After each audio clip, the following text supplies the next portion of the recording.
Man, did I have a ball with Kyle Yardley, the owner of Balance Lawns in Ashland. He has built a nice little empire for himself, and he's done it the right way. First off, his experiences in the work environment, in his work world, have been rich. He has done about everything, and boy, has that helped him to build his business today.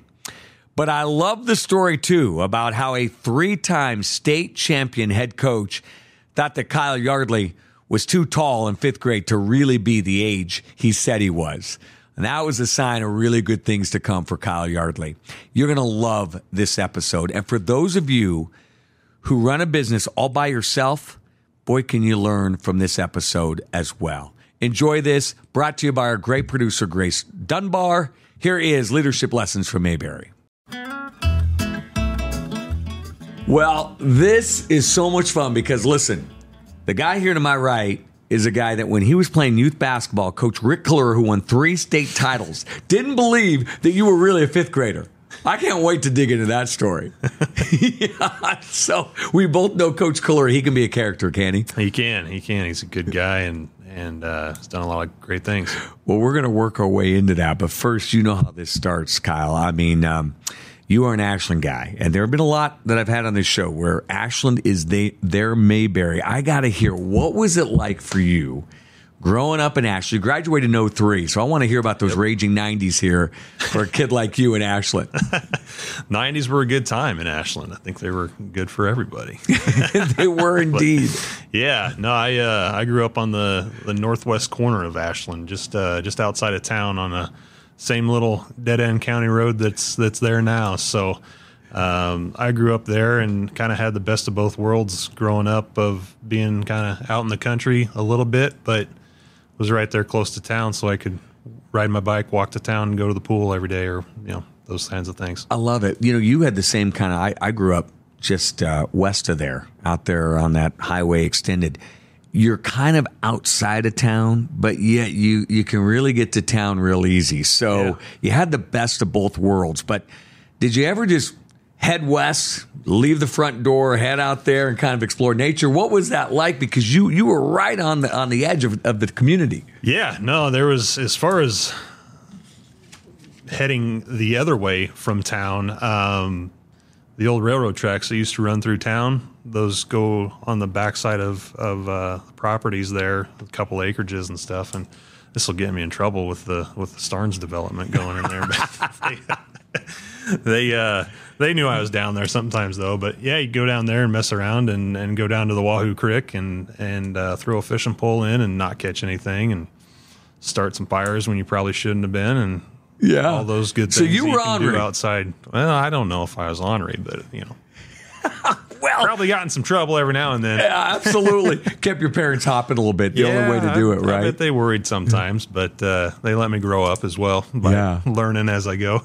You know what? Here's the great thing about a community like Ashland. You love sports, right? I mean, you were involved in sports. And let's just tie that Rick Kalura story into it. In 5th grade, I mean, it sounds like you were dunking back then, because Rick Kalura he knew his basketball. And here you go out in a youth tournament, you play so well. He goes to your parents and says, what? What's he ask your parents about? It was, there was a couple of us actually on that team that, I don't know if we just kind of grew in size a lot sooner than other kids did. And I think it was a 5th grade year, and we were playing in a small little elementary gym in Lincoln that was probably about like the elementary gym in Ashland, which is small, where the 3-point lines almost touch each other.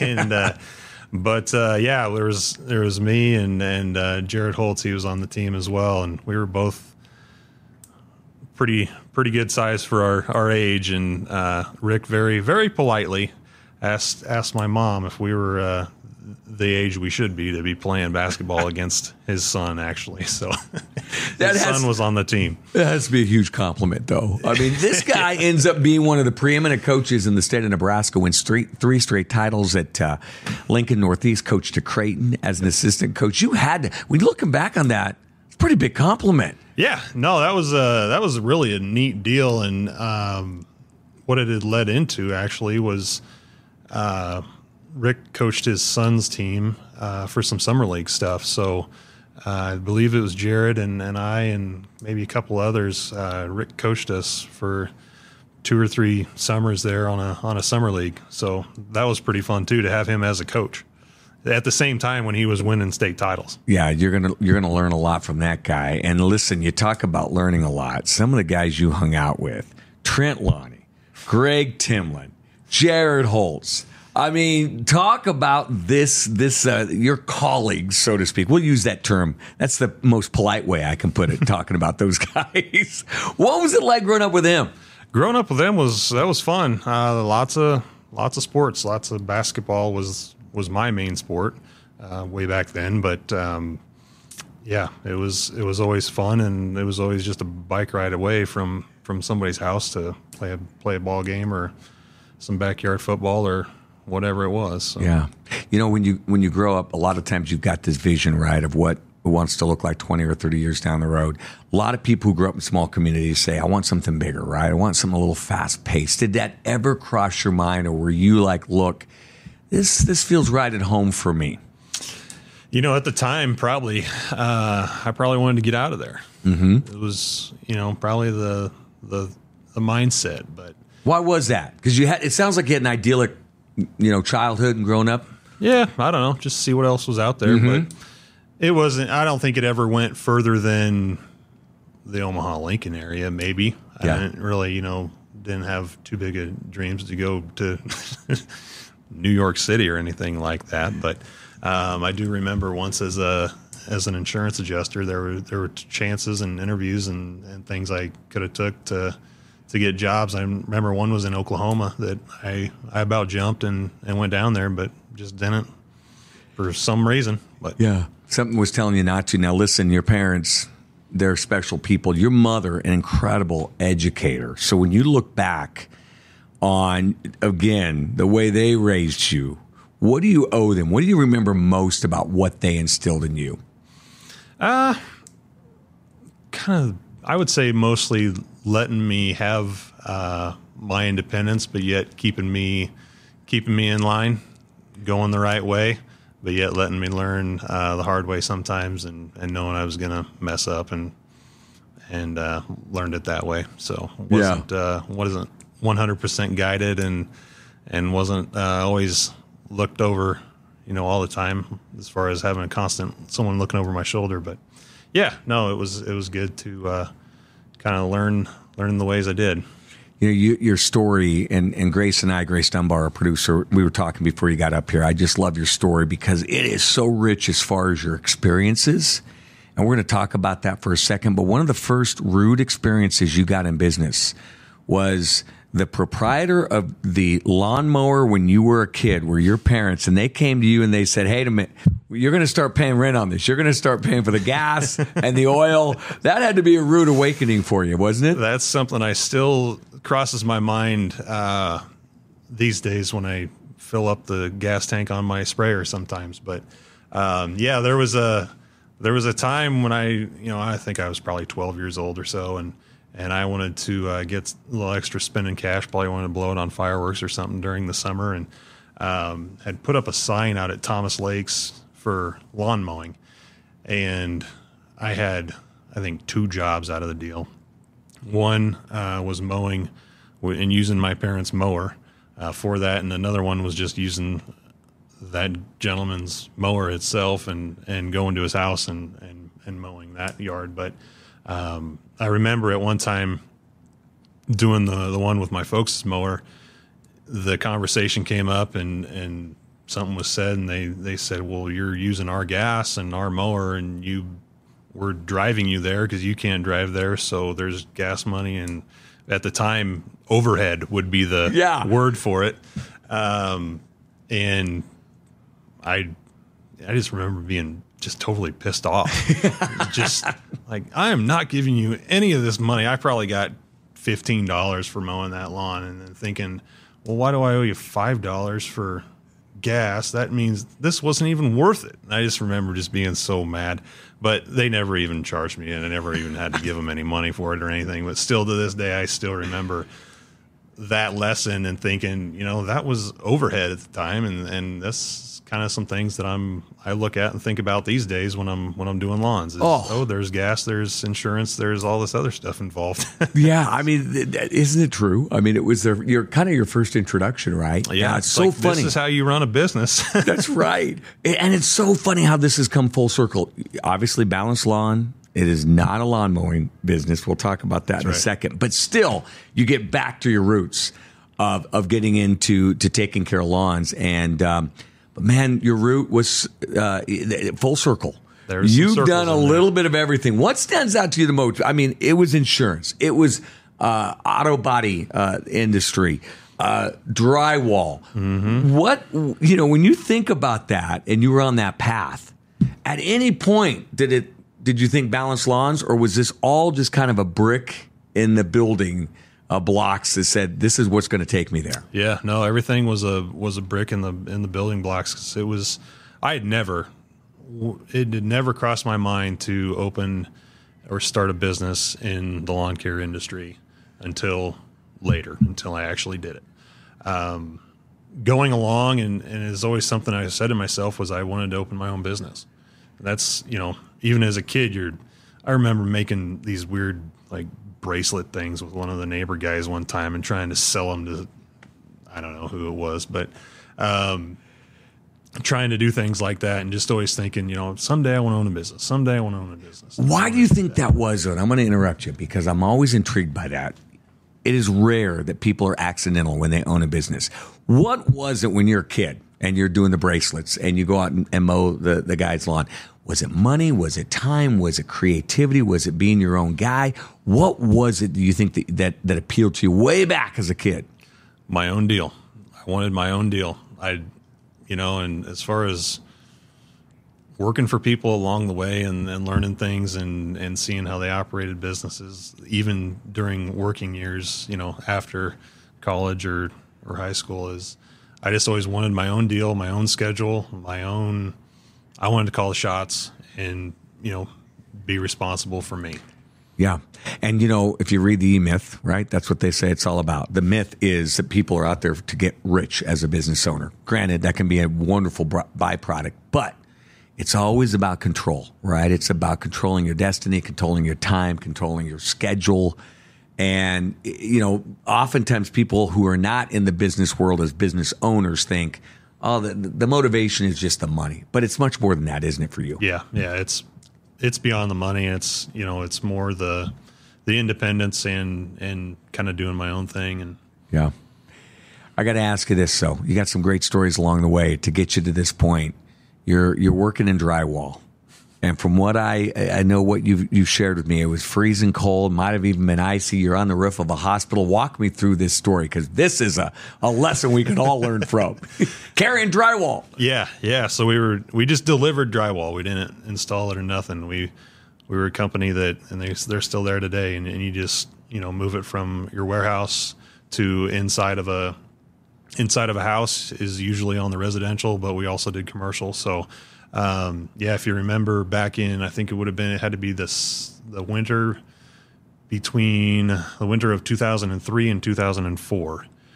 We had some. So you're right out of high school. Yeah, right out of high school, and that was a snowy, nasty winter. And that's what I was doing at that time was hauling drywall. The money was great. You're just out of high school and you thought you had the world made.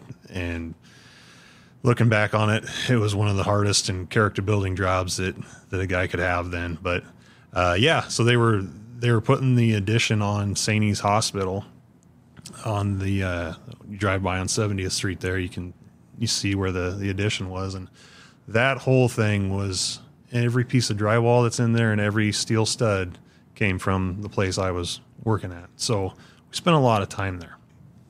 And there was one morning I remember you had the outside elevators on these construction sites that you could go up and down on That's right, yeah. outside. Ugh.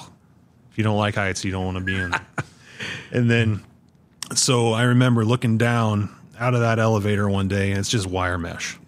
You can see out of it. You can see the whole city of Lincoln. It's incredible. But looking down and seeing, and you're carrying drywall on this elevator, right? We're not We're not yet. All right. But just looking down and seeing the semis of drywall that we had to unload that day.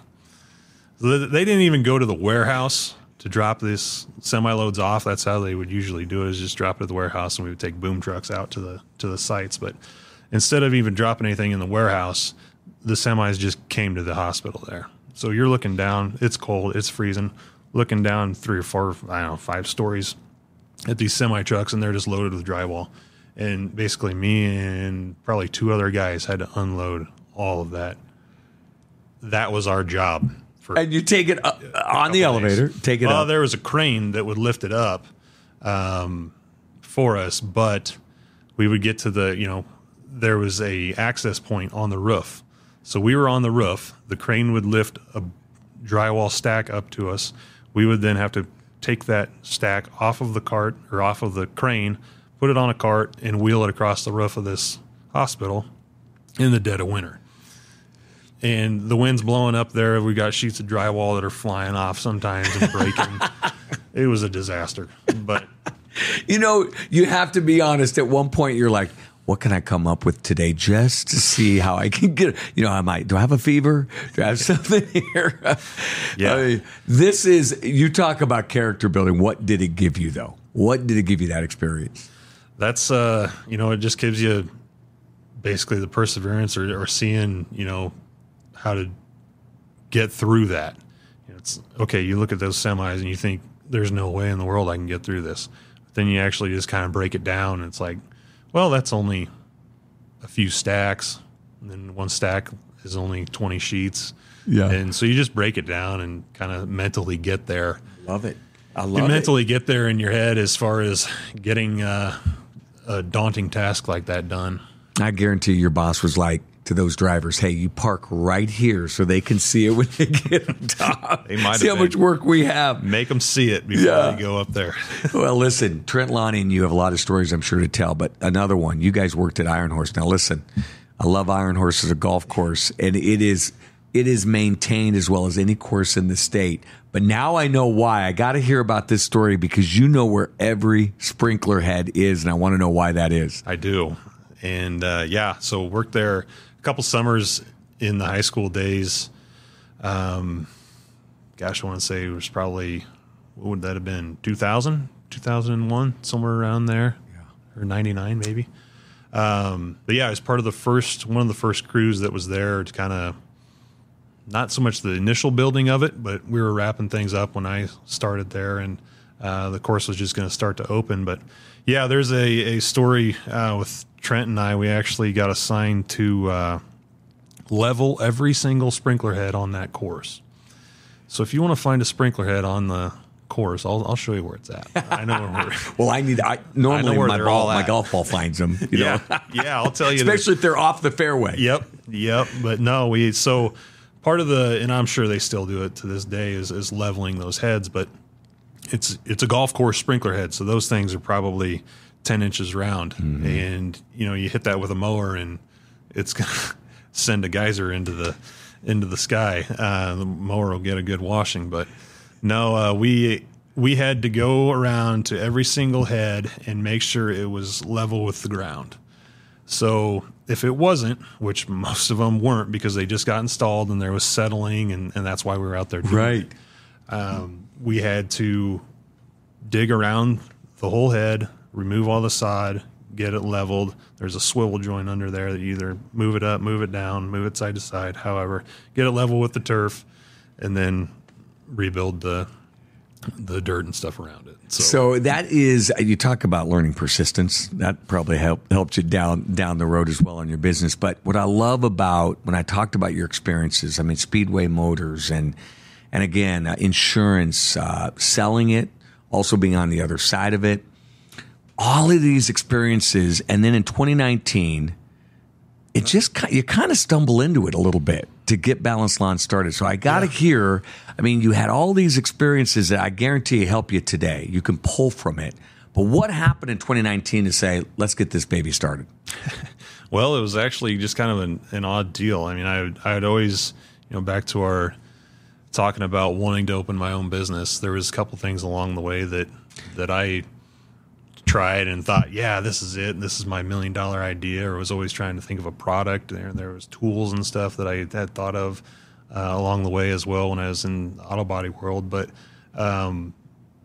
in 2019, there was actually a good friend that he had just moved into his house and was, wanting to take care of his lawn because it was nice and, brand new sod. And okay, what do I do? And he knew that I was kind of I loved my lawn.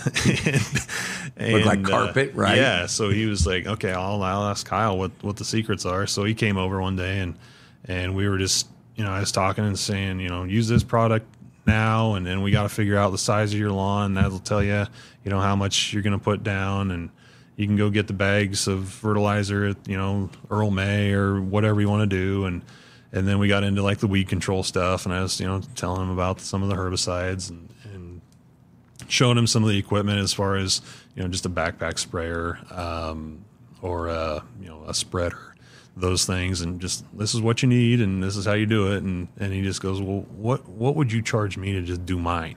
Just do mine when you do yours.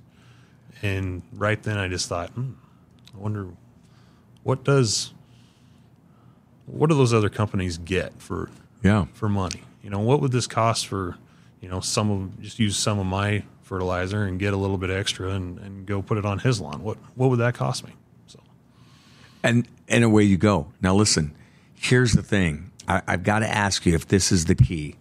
Is the key to start, because there are a million people that want to start a business. And you bounced around, you got a lot of great experiences, you tried a few things, failed.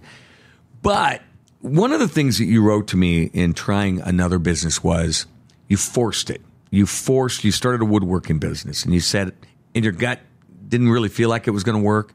Walk me through what you mean by you forced it. So I was just so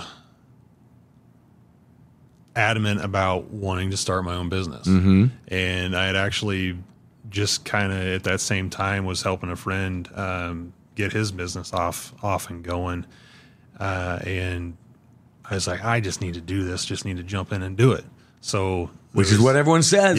Yeah. So it was actually Nebraska in a Box was a good friend of mine was starting that, and I had helped him out and getting that going. And he had kind of suggested, he's like, why don't you just do some woodworking stuff? Because there was a few things I had built. I had built our kitchen table. I had done some other things, and just one of those things I kind of like doing. Mm-hmm. It's like, well, just start a woodworking deal. And then, so Nebraska in a Box, what he's doing is basically you can get, things that are homegrown or Nebraska based things, and you select them all, you put them in this box, and he'll ship it off to you.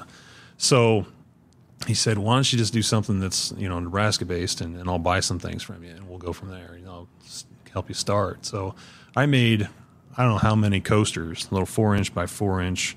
And then I got a burner with the outline of the state of Nebraska and made all these coasters and just did this. And it was like, I don't know how long this process took, but between the stain and the cutting and the sanding and the burning of that and just all of it, I just realized there's no way I can make enough money on these coasters or this woodworking process. You're in trouble after the fact, don't you? Yeah. It's just, there's no way I can build enough or do enough as with woodworking, what some guys do. But for me, it's like, no, I need a process. I need to do this. And the woodworking stuff, there's a point where it turns into an artistic basically finish. Mm-hmm. And for me, that's not in my wheelhouse as far as the artistic end of it. So I just realized then that I'm forcing this business, trying to just make anything work, and it's not enjoyable. I'm not going to like it. I'm not going to go forward with it. And by the way, don't kid yourself. The work you do with Balanced Lawns, you heard my commercials during the broadcast. It was like, you are an artist, right? I mean, different kind of artist. Hey, we're taking a little break in the show to make sure you know about Farmers and Merchants Bank of Ashland. Not many banks have been around for 139 years, but Farmers and Merchants Bank of Ashland has. And why? Because they offer full-service business banking And you'll always speak to a live human being when you give them a call at Farmers and Merchants Bank of Ashland. They're commercial lenders. They are more than happy to share their expertise and to help you navigate any business financing that you may need, including SBA, TIF, or Nedco financing. So go to fmnb.com. Right below me, you're going to see that website, or give them a call at 402-944-3316. Member FDIC, and equal housing lender. You know, I think it's fascinating because I guarantee there are people out here listening to this show today saying, man, I really want to be a business owner. Kyle, give me some advice. Give me what should be my steps that I take? Because you just explained, people say jump into it. So you had this thought, this inspiration, you jumped into it, it wasn't right. Years later, a guy comes to you and says, hey, let's walk through this. What would you charge me? So what advice would you give to someone who says, I really want to start a business? I feel like I'm in a box at work. I want to do this. How do they walk through that process? That's a tough one, but I would say beginning, you need to definitely have some patience and find something that you love to do. Mm-hmm. You hear that all the time, and it actually, hit home for me when I started doing this. It's like, okay, yeah, this is something I'm passionate about and like doing. But the patience as far as getting there was probably the start. Yeah. So here you at 350 yards and you're going and growing. What I love also about your story is you're doing all this yourself. And you had talked to me earlier, you talked about leadership and said, hey, there are so many people that are interested in this whole proprietary business ownership, because there are a lot of folks out there that want to, just completely work by themselves, right? But it also takes a lot, to do this. So walk me through, when you think of just being a business owner simply by yourself and getting to 350 yards, what helped to get you there? Because you did this all by yourself. And then I want to take a second part to that question. So let's just start with this. I mean, how do you get to that point doing it all by yourself? A lot of it for me was, as far as getting to that 350 mark, is organic growth, which in the small town of Ashland is great. And, people talk, neighbors talk, and there's a lot of good things through that as far as the growth goes. Did you push that growth? I didn't push it hard. So that was another part of I kind of transitioned from a full-time gig to then a 3-day-a-week kind of deal. And then it was like 2 days. And then I finally just, jumped and went and did it full-time. But yeah, it was a slow process getting to that point. But the organic growth, as far as getting there, I think really helped. And those kinds of customers are some of the most loyal and best ones. You're also at this point where you've grown, right? How do you take that how do you get to 700? Do you have to add staff? Do you look at your business and say, there's other ways to do it where I can probably stay as just a sole proprietor and I don't have to add, a lot of employees? How do you take that next step? Yeah, and that's kind of the step I'm sitting at right now. Yeah. It's I've been talking to a few guys that have asked them, why are you still by yourself after 20 years? Whether it's, my industry or a different industry. There's other ones that have, 10, 20, 30 employees, and you say, okay, back when you were by yourself, what did you do and why did you do it? So many of them are just, well, I had to. And it's like, well, I don't want to be the one that just says, well, I have to and go do it. I would like a little more of a plan, huh? I would like some control here and be able to do this in a kind of structured way. But so that's actually something that I'm looking at a lot now. And it's, if I do want to get to, say 700 yards, that would involve, somebody else. Right now it's kind of one of those things that I want to look at and on a control the chaos kind of deal. But it'll be interesting to see what comes. But I'm fortunate to have the customer base that I've got right now. So yeah, it'll be growing, maybe.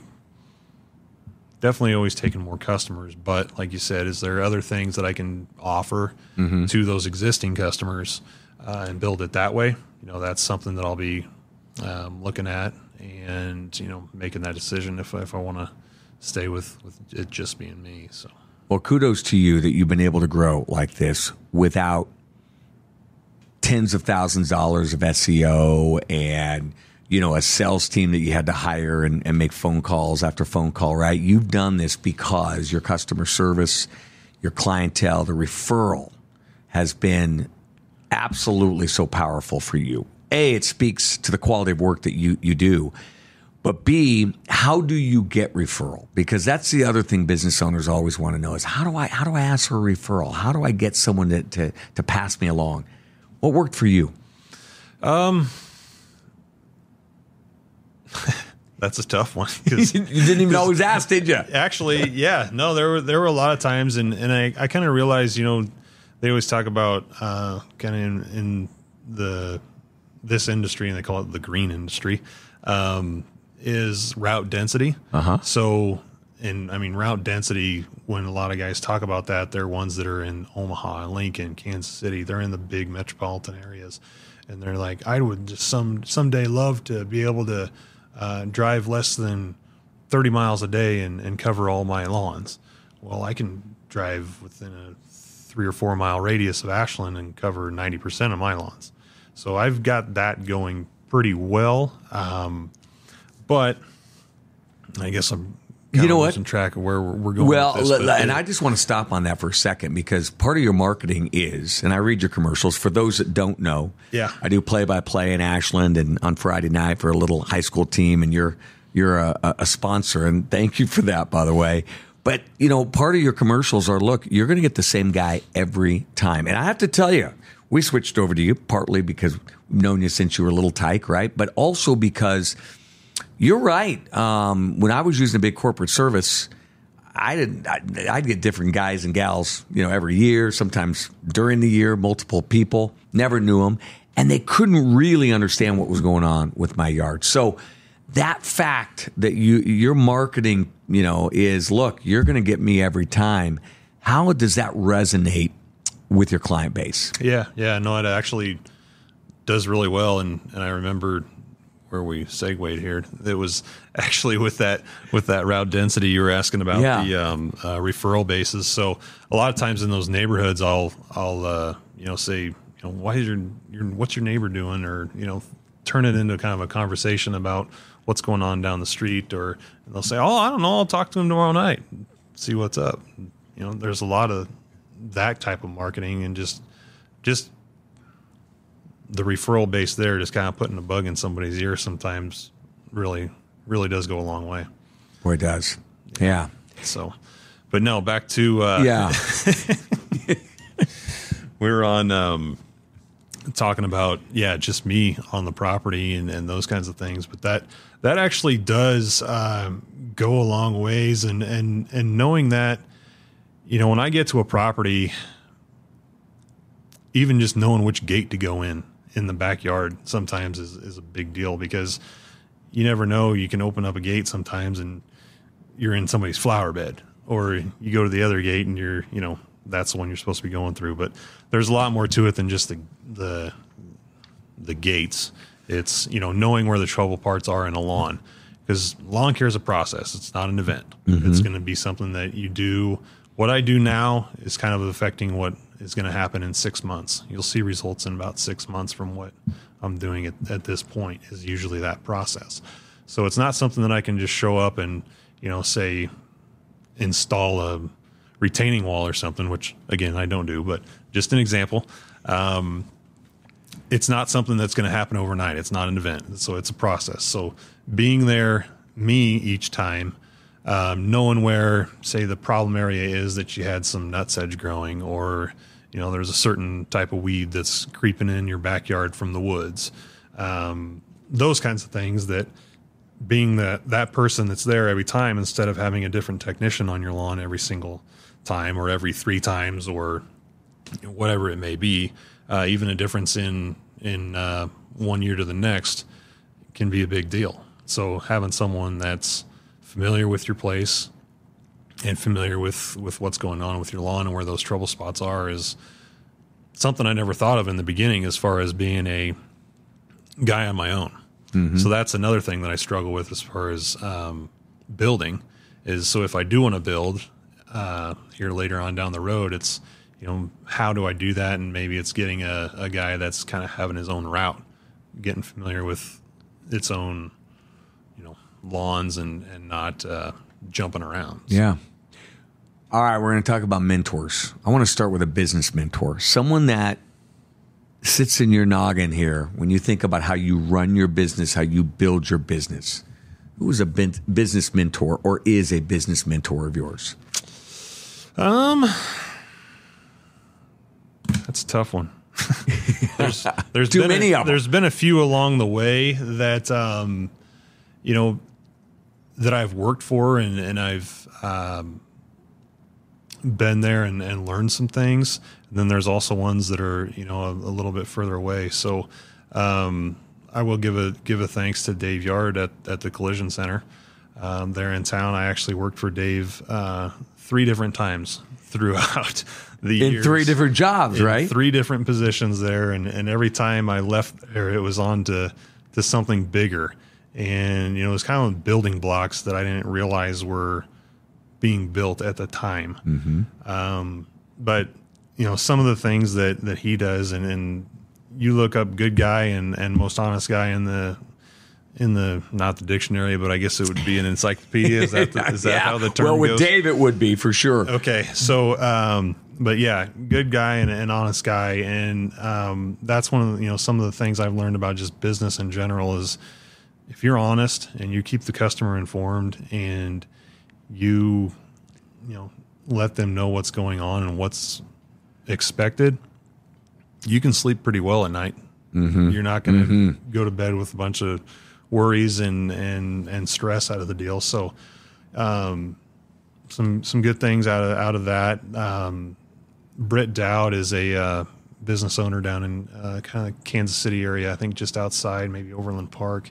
But he's got a podcast that I listen to every single episode when I got into this, and it was just one of those that I dove into. I don't know, 200 or 300 episodes that really learned a lot from, and then emailed back and forth a few times.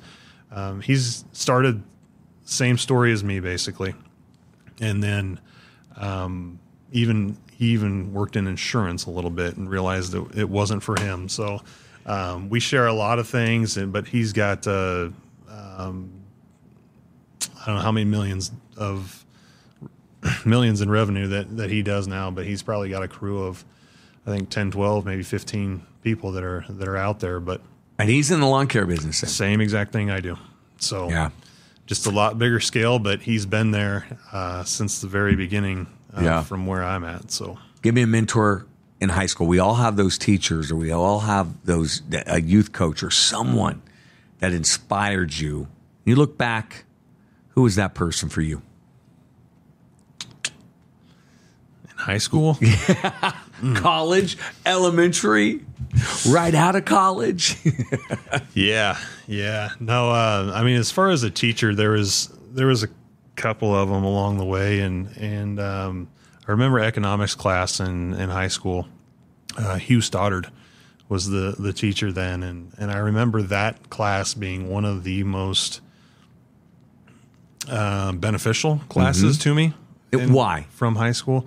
Just learning and it wasn't so much the business world, but it was, I want to say it was the business world just because that's what I relate it back to. But there were just a lot of things that we learned then as far as, I don't know, money flow and how outside sources can affect what we're doing. Fertilizer, a lot of fertilizer comes from Russia and Ukraine. They went to war last year. Yeah.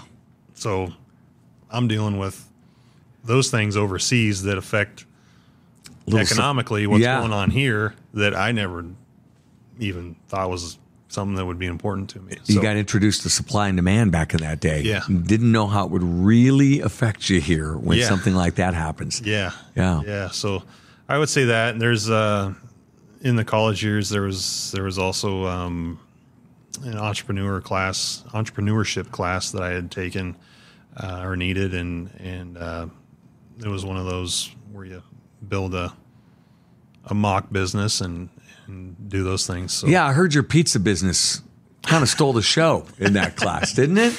it kind of made me the most nervous I'd ever been at one point. But no, that was quite the experience and a learning deal with that. So there's a pizza business that so the class I want to say was a entrepreneurship, or I can't remember the name of the class, but basically what you did was everybody had a mock pizza business that they were making or building, and you had to consider everything from your input costs, your rent, you did it all. So you had that, and then you had your sales, and your grade was actually based off of how your business did. So every week we would do something with it, or every class we would do something with it and make a move with our business and decide if we wanted to, buy more dough or, put more into marketing or, what we wanted to do with our money. And I just remember seeing those numbers and what they did and how things went. But what would happen is at the beginning of class, every time the professor would start from the bottom and say there was 20 kids in the class. Mm-hmm. He would start at number 19, not 20, and work to 18, to 17, to 16, up to the top. And the top one was the one that did the best as far as revenue that day or that week. So he would get to the top, and there was only going to be two left: the one that did number 1 and the one that did number 20. So after number 2, you were sweating it if you were one of those last two. That's pressure. Yeah. And so it came to the very end of class, like the end of the term. Yeah. And this was our big finale. And I remember just thinking, oh, this is the absolute worst. Because it was getting to 5, 4. My name still hadn't been called, or the name of my business. I don't remember what it was, but still hadn't been up there. And you got to 2, still wasn't me. So I'm like, okay, I totally bombed this deal. And I remember on my numbers how I threw tons of money at it, as far as it was marketing dollars, and I was just getting this big swing in sales each week when I was throwing marketing numbers at it. But then sometimes you would run out of dough, so you'd run out of your pizza dough, and you'd run out of your supplies. And so this last one, I just threw a kind of a Hail Mary at it one time. And on the last one, I thought, well, I lost. I'm going to be number 20 here. There's no way, because I totally blew my money on so much confidence, Kyle. What shouldn't have been spending money on. And actually, I was number 1. So awesome. it was a pretty cool deal. Yeah. And you didn't run out right after that class and start a business. That's the thing. Yeah. So you still true. Hey, before we wrap up, I thought also one of the most interesting things about the things you told me before we came on air is your biggest disappointment in some ways has come around athletics, right? And you got a very important lesson way back when. Most of the time on the show, we're talking about these huge highs, right, in the athletic arena. But for you, it worked a little bit differently. So tell me about that experience of being at kind of the high in 5th grade, maybe not seeing that success, and how that's helped you today. Yeah, so it's actually back when we were kids that you just kind of, we mentioned at the beginning, all of us we were awesome in basketball and football. And I think junior high, we were pretty much undefeated in football and basketball. I have to go back and ask Stu Essman and Kim Bush. Yeah, great coaches, by the way. To confirm that for us. But I want to say there was only maybe 1 or 2 losses throughout those 2 years. But It was kind of crazy. We hit, we're going into high school and we're thinking, hey, we're going to be state champs next year. It's going to be great. We're going to rock. And so it turned out the group kind of got split up. So now you're in high school. You got guys that went to play varsity right away. You got guys that are, just kind of, some were wrestling and not playing basketball, or they couldn't do it all. And so we just got split up. And I had mentioned earlier, some of us were way bigger than other kids at the time too. So Coach Kalura thought that. Yeah. Something in that Ashland water was making us, 6 foot in sixth grade or whatever it was. And, but yeah, we kind of just, I wouldn't say totally fell apart, but we weren't near as good on the win column as we were, in prior years. So it was a deal where, we just kind of did different things and, like I said, not really fell apart, but we weren't winning as much. Yeah. How'd that help you today? So that's, something today that it's just, I can accept failure, and not so much the failure. It's, it's knowing what to do or knowing when to move on. It's like the woodworking thing. It was like, I know this isn't for me and I can move on and kind of put it in the past, but it's one of those where you can still look back on it and learn from it, but not dwell on it. Yeah. Well, listen, you don't have to worry much about failure these days. You have built Balanced Lawns into something to be extremely proud of. It has grown, and it has grown in a way that every owner envies, and that is people say, go to this guy. You don't have to work real hard at it because you've done an incredible job. So congratulations on that. And, hey, continued success. And thank you so much for coming on the show today. You bet. Thank you.